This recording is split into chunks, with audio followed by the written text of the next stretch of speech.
and the fruit tree yielding fruit after its kind.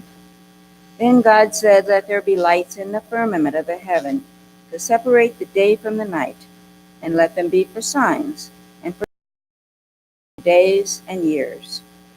And God said, "Let the waters bring forth swarms of living creatures, and let fowl fly above the earth in the open firmament of the heaven." And God created great sea monsters and every living creature that moves, which the waters brought forth abundantly after their kind. Then God said, "Let the earth bring forth living creatures after their kind, cattle and creeping things, and beasts of the earth after their kind." Then God said, "Let us make man in our image, after our likeness, and let them have dominion over the fish of the sea, and over the fowl of the air, and over the cattle." Thus the heavens and the earth were finished, and all the host of them. And on the seventh day God finished his works, and he rested on the seventh. Manifestation, Part 2. The daily word for today is on a blessing for fathers. And if you didn't read daily word for today, or if you already did, it's good to hear it again. I honor all father figures in my prayers. This is a blessing for fathers.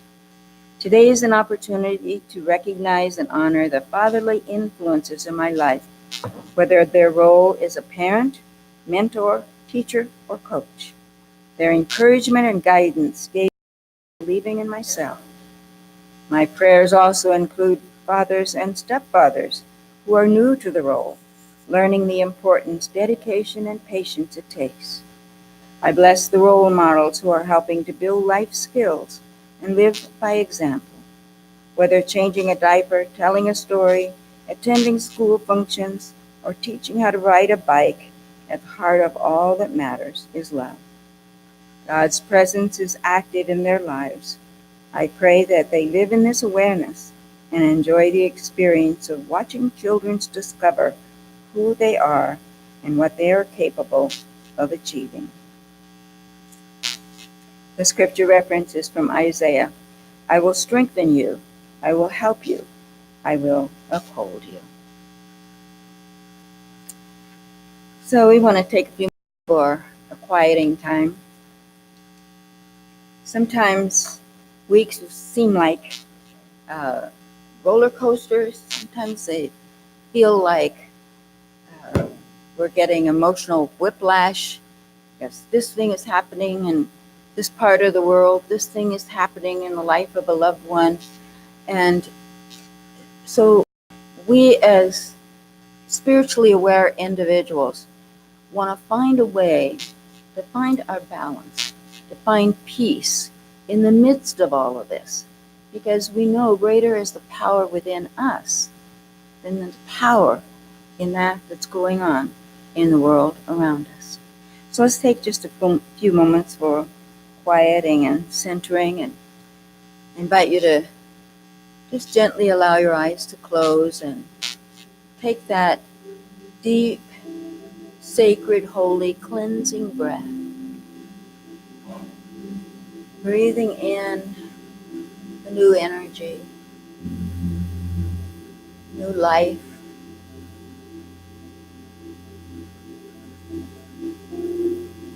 Letting that oxygen do its work. And then releasing it with gratitude.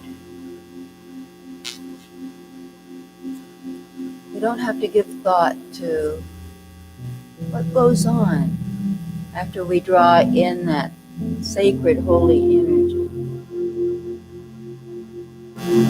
There's an intelligence that knows. So we just trust. You can trust that.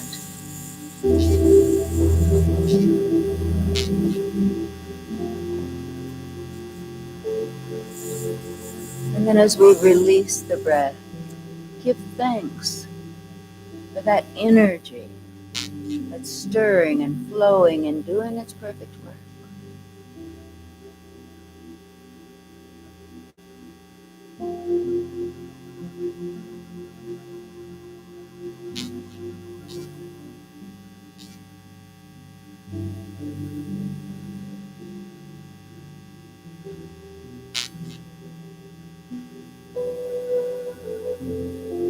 So we consciously choose now to be centered in the awareness of the Christ mind, the awareness of my peace.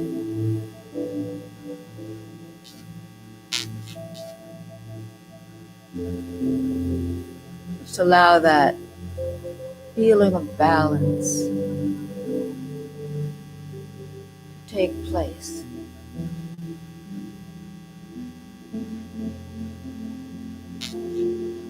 My favorite unity affirmation is, I am poised and centered in the Christ mind.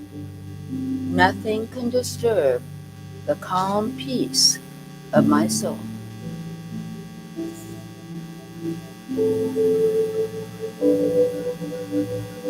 The peace of my soul.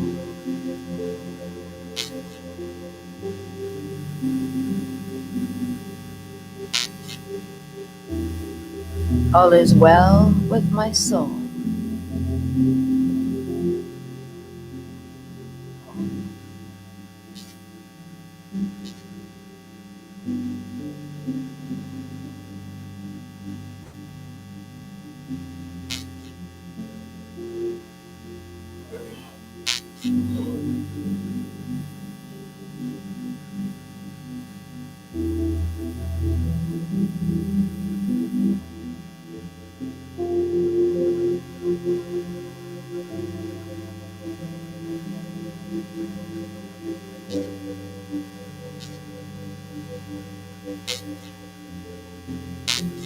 We acknowledge that peace that passes understanding, that is anchored within our soul, and is anchored within the soul of each and every one.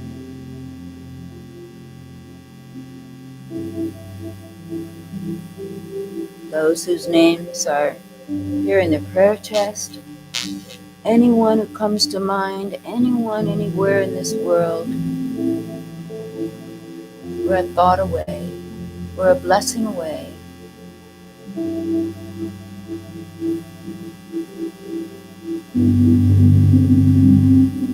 So we take this moment to acknowledge right where they are, God is. Right where they are, peace is.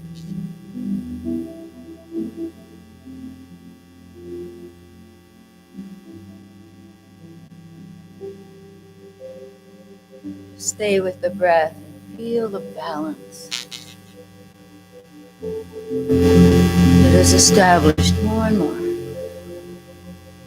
within thoughts, emotions.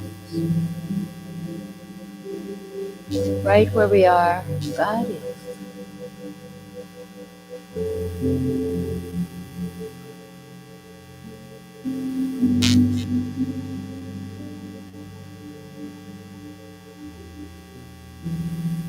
So we give thanks for our growing understanding of that this is the truth, and we stand on the rock of this truth.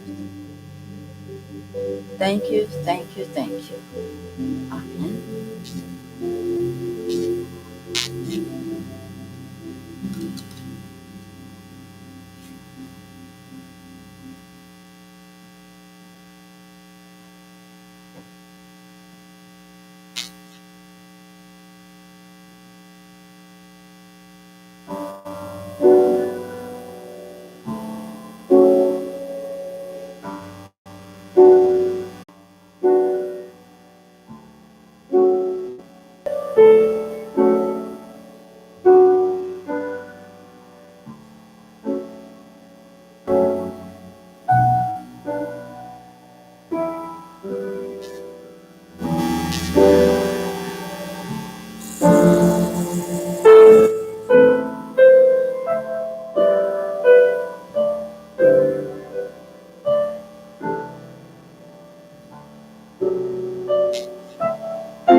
Thank you. Linda, how do you pronounce that?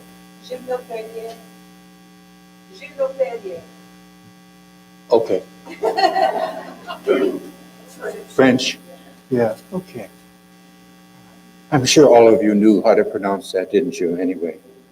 Yeah, yeah.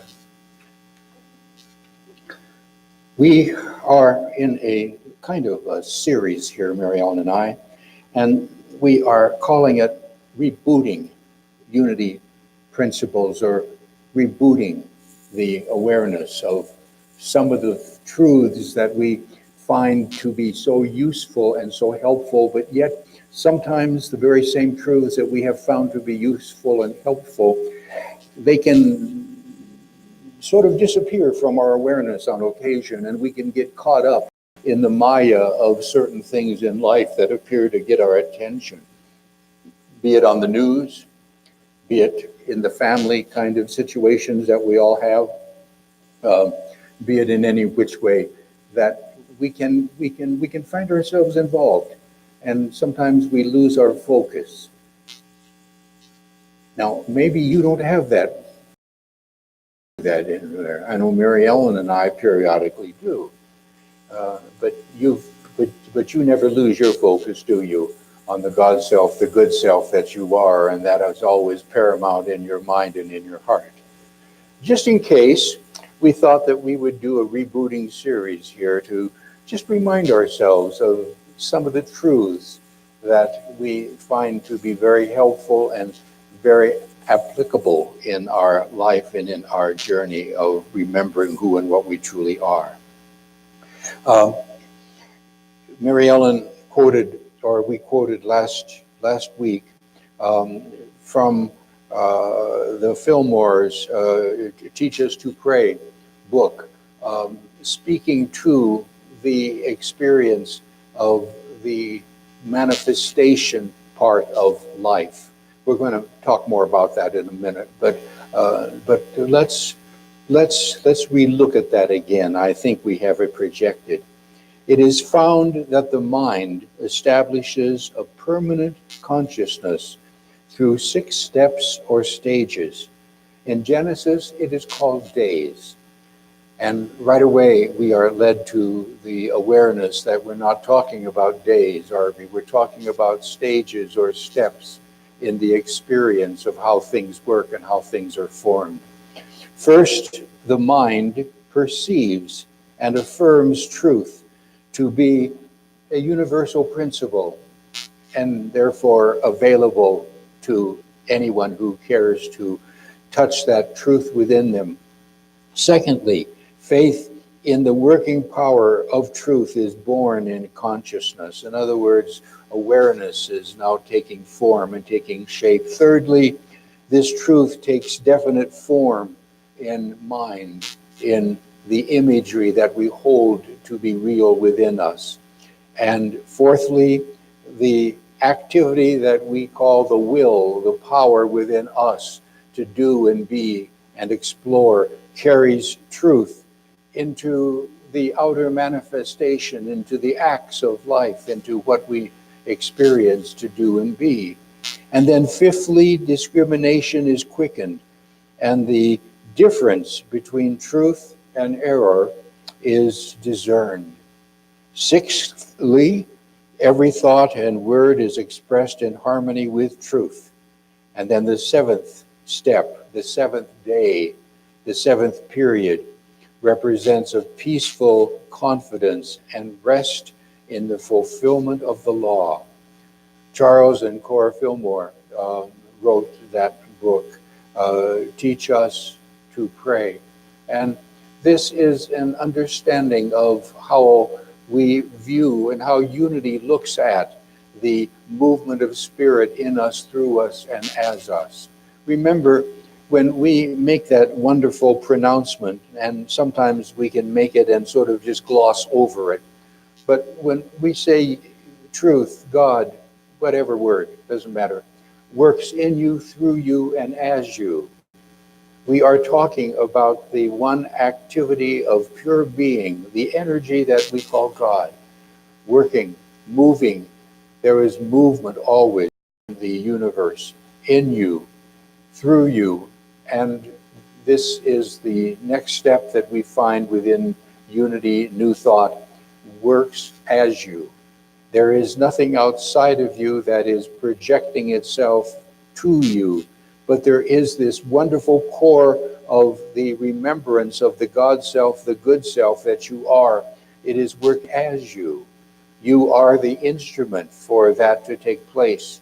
You are the instrument that allows the universe to continue to expand and to be fulfilled in ways that are unique to you, unique to every person, unique to every unfolding race of humankind, every dimension, everywhere we can imagine.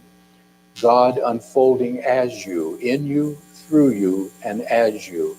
And so to know that, then, we find ourselves not outside looking in, but we find the energy that we are remembering who and what we truly are being quickened. And we can have our moments of receptivity, our moments of acceptance, and our moments of quietness when we just simply have that still small voice within us that we feel, probably a voice that isn't heard necessarily as a word that can be discerned, but a word that can be felt within as we simply know who and what we are.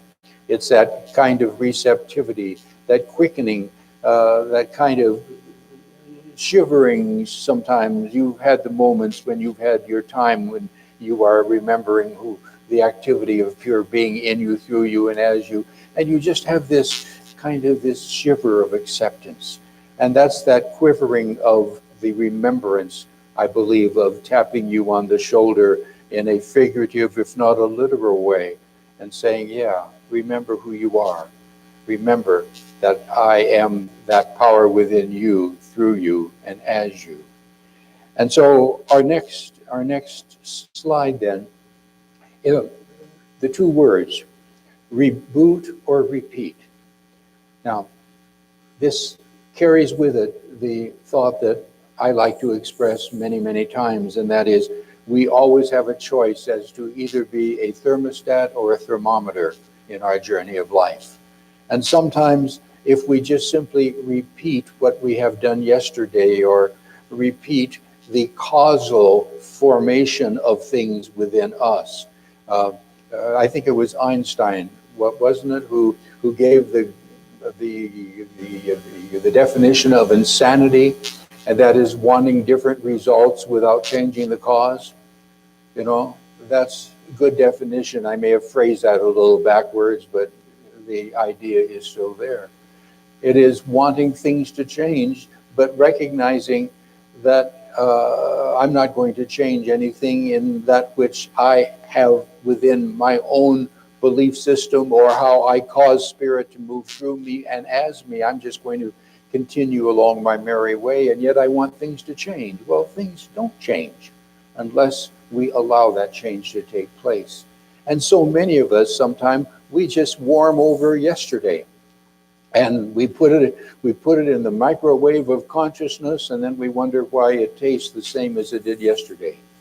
Because it is that which we then do not take the time and the energy to say, I can make different choices. I can choose to think, to remember, to be, to interact differently. I can remember who and what I am on a more permanent, deeper level of my being. Do this. And so we're doing a kind of rebooting series, a kind of remembering who and what we truly are. We are not the thermometer of life. That would be the repeating of yesterday. We are the thermostat. You set the temperature. And when I say the temperature, you set the tenor of your day. You set what is at work in your life. You set what is real. You set the experience. You choose who and what you want to focus upon, and you let that energy then allow that wonderful movement of spirit in you and through you to transform, to change, to adjust in any way which form you think you can do. You are the creator of your own reality. You are the co-creator within the universe of God moving in you, through you, and as you. You are that. And the more we understand that, the more we realize that there is something that we always can do. You don't have to relive yesterday. You really can't. But what you can do, and what I can do about yesterday, is I can just simply rehash it all over again and do the very same thing that I did yesterday, the same thought, the same experience, the same choice, and somehow then wonder why things in my life look so much the same as they once did. I like to quote my brother's wife, no longer in this dimension, but you know how people ask sometimes when you see somebody, well, how are you? That's the standard kind of question. And she always responded, oh, same old, same old.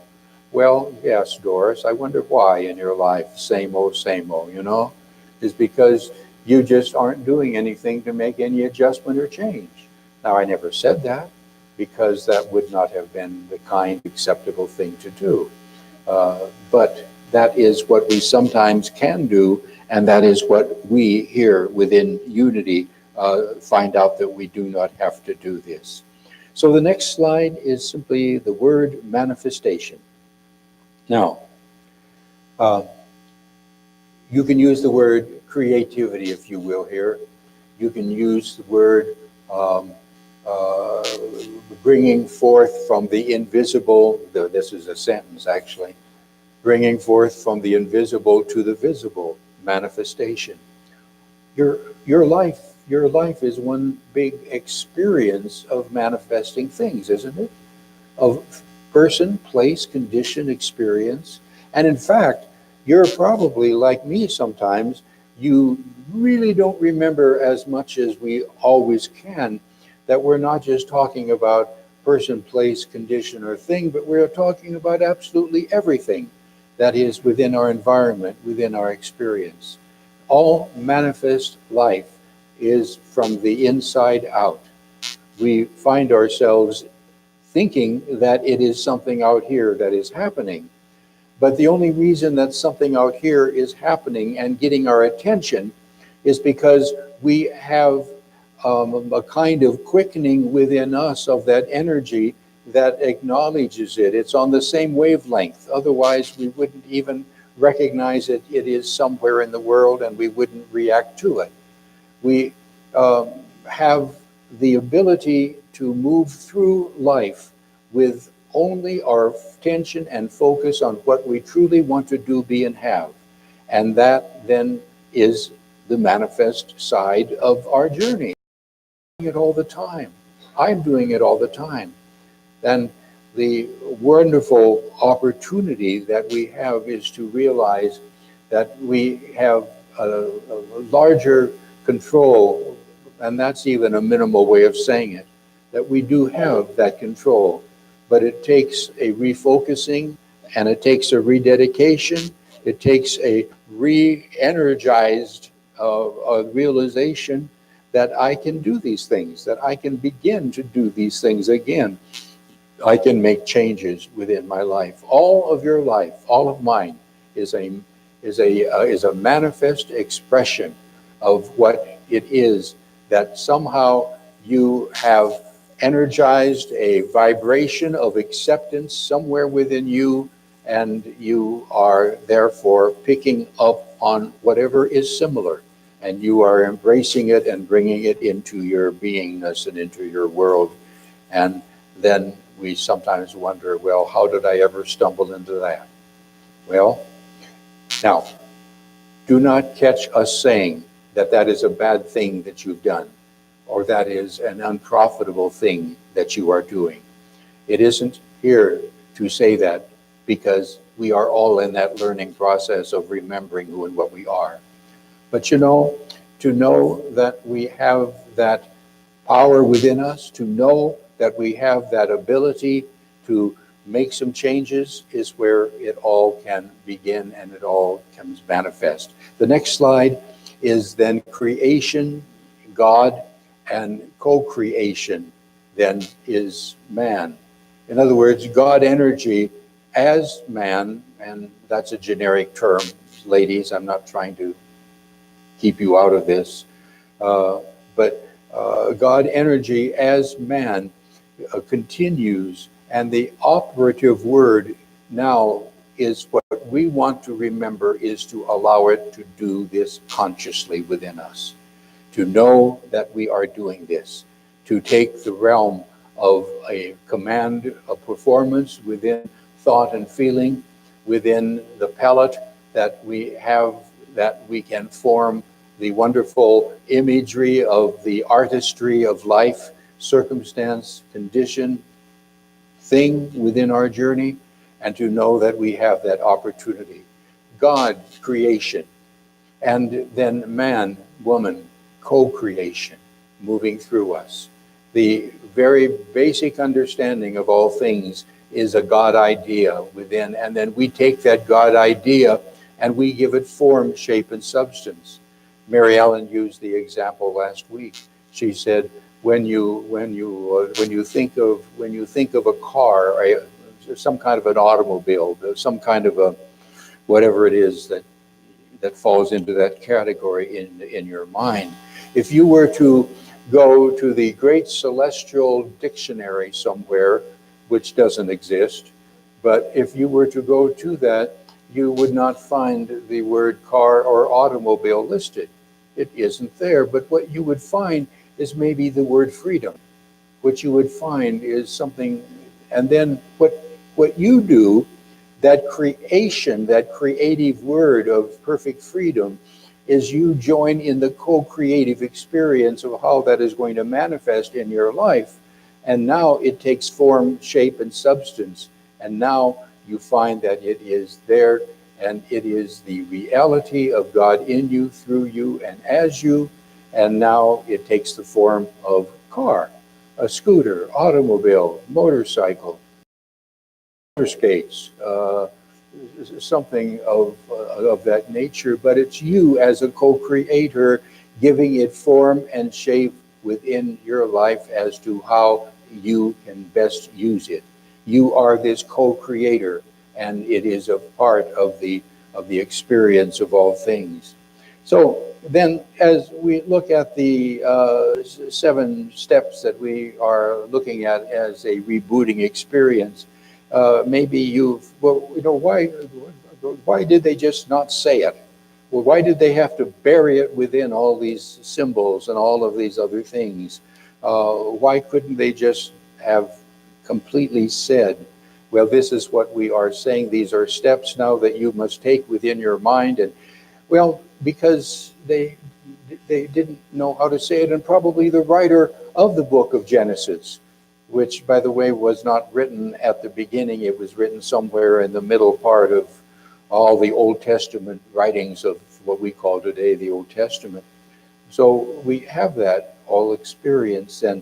But what should have given us, and what should give us, is a definite clue as to why things are buried within symbology, is because we would remember the symbology better and longer. We would remember it. And if we were to just look at the 7th step, that should give us an obvious clue as to there is something in the 7 steps of creation found in Genesis 1 that is never to be taken literally, especially when we look at the word that God rested. Well, the energy of pure everything, folks, doesn't need in the same context that we have to rest. So there's got to be something else there. And that's what we're understanding. And so last week, as we looked at this, the next slide is everything begins with light, or it begins with clarity in your seeking to let that energy flow in you, through you, and take the form and the shape and the substance of what you determine to be the highest and the best for you at any one given moment. And then the next slide it speaks of the firmament in life. In other words, things start to take shape and form within your mind, within the ideas that you are having and giving expression to. Like the example when we looked at the idea of freedom that then translates into the application of that which you might think of as some kind of transportation.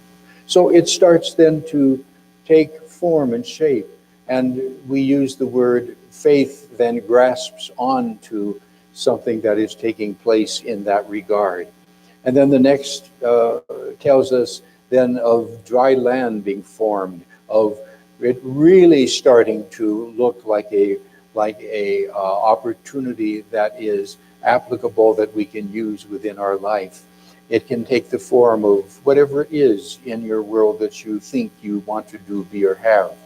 There's no limits that you can put on yourself except the ones that you and I would self-impose upon us. There's no wrong goal. There's no wrong manifestation.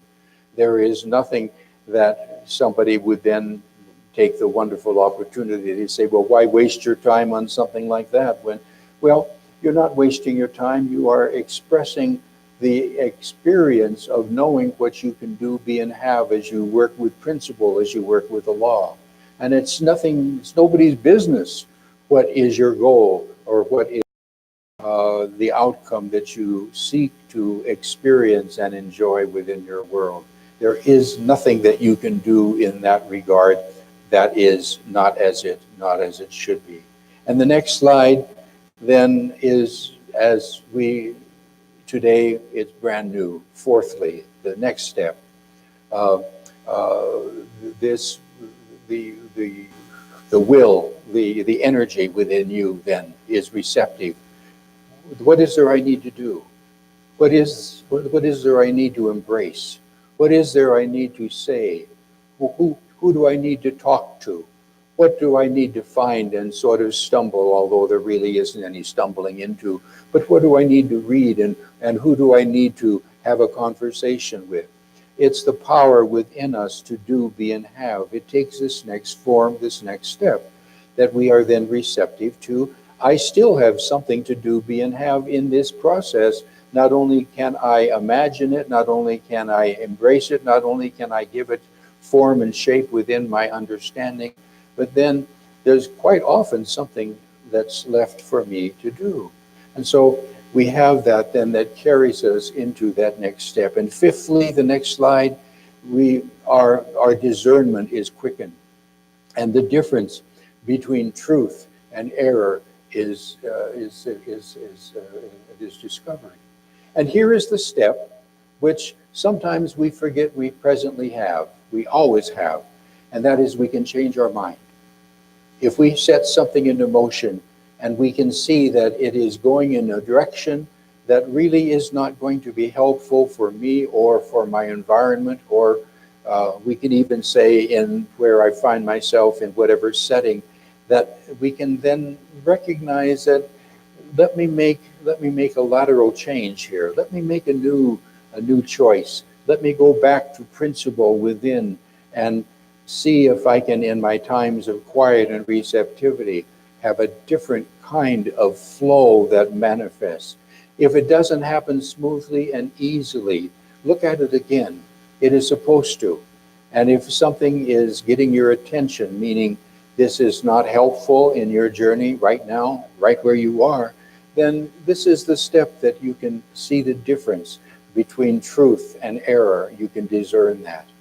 And sixthly, the next slide, every thought and word is expressed within harmony and in truth.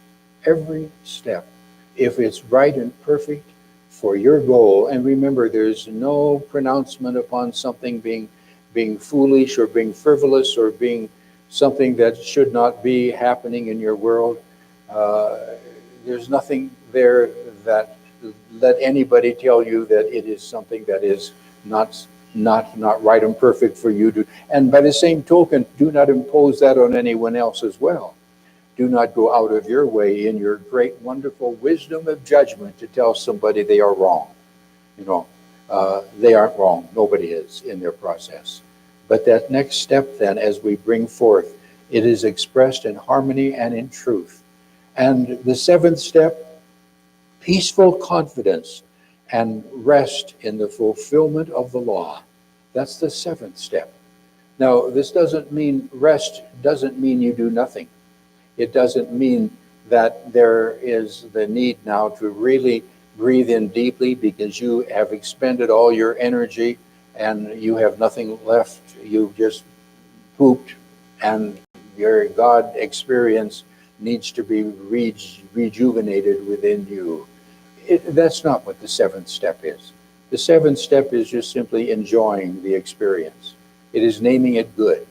And God saw everything that God had created, and lo and behold, it was good. And that is your realization.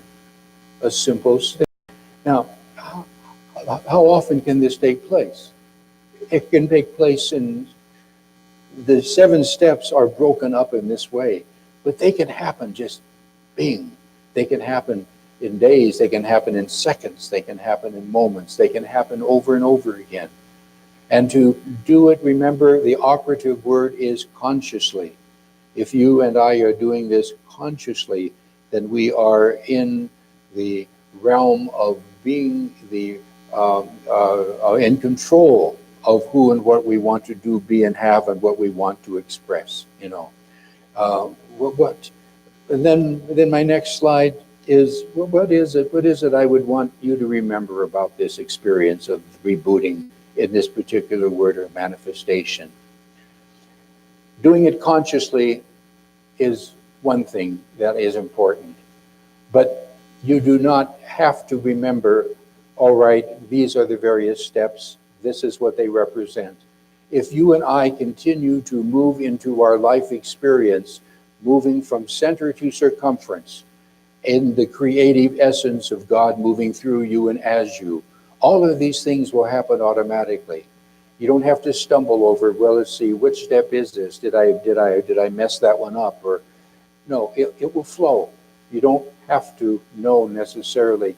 If you and I remember to always come from that mystical place within us, called the center of who and what we truly are, from center to the circumference, it will all take place. It will all happen. Remember that. You do not have to remember to get all messed up with which step am I in? Did I miss the fourth one? And did I try to get to the sixth one ahead of time? That's foolishness. You don't have to do that. And then a quote here from Merle Fillmore, the next slide, the co-founder of Unity. And it says, she taught that when we find the all-providing love of God within our own soul, we become magnets to attract manifest supply, and we become a magnet to attract divine ideas, and our innate wisdom reveals to us how to use these ideas to the best advantage. When we are focused in who and what we truly are, things will always happen. But remember, it happens the quicker, the better, the easier, the more flowing, if you will use that word, when you remember God in you, through you, and as you, that you are the essence, the co-creator of taking the creation, the ideas, and letting them find expression as to how you best can see that expression, finding a point of good within your world, within your life right now.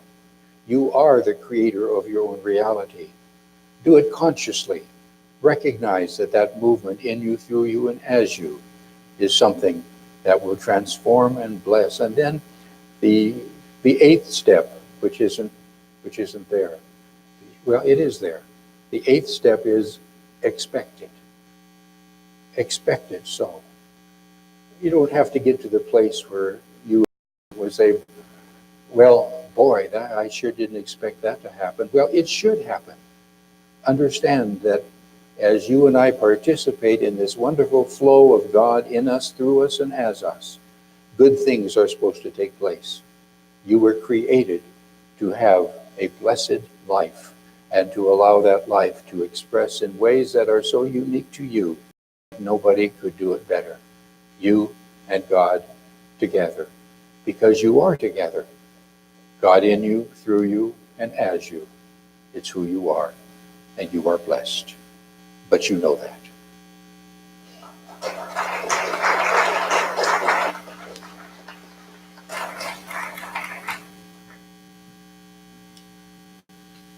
And so as our ushers are coming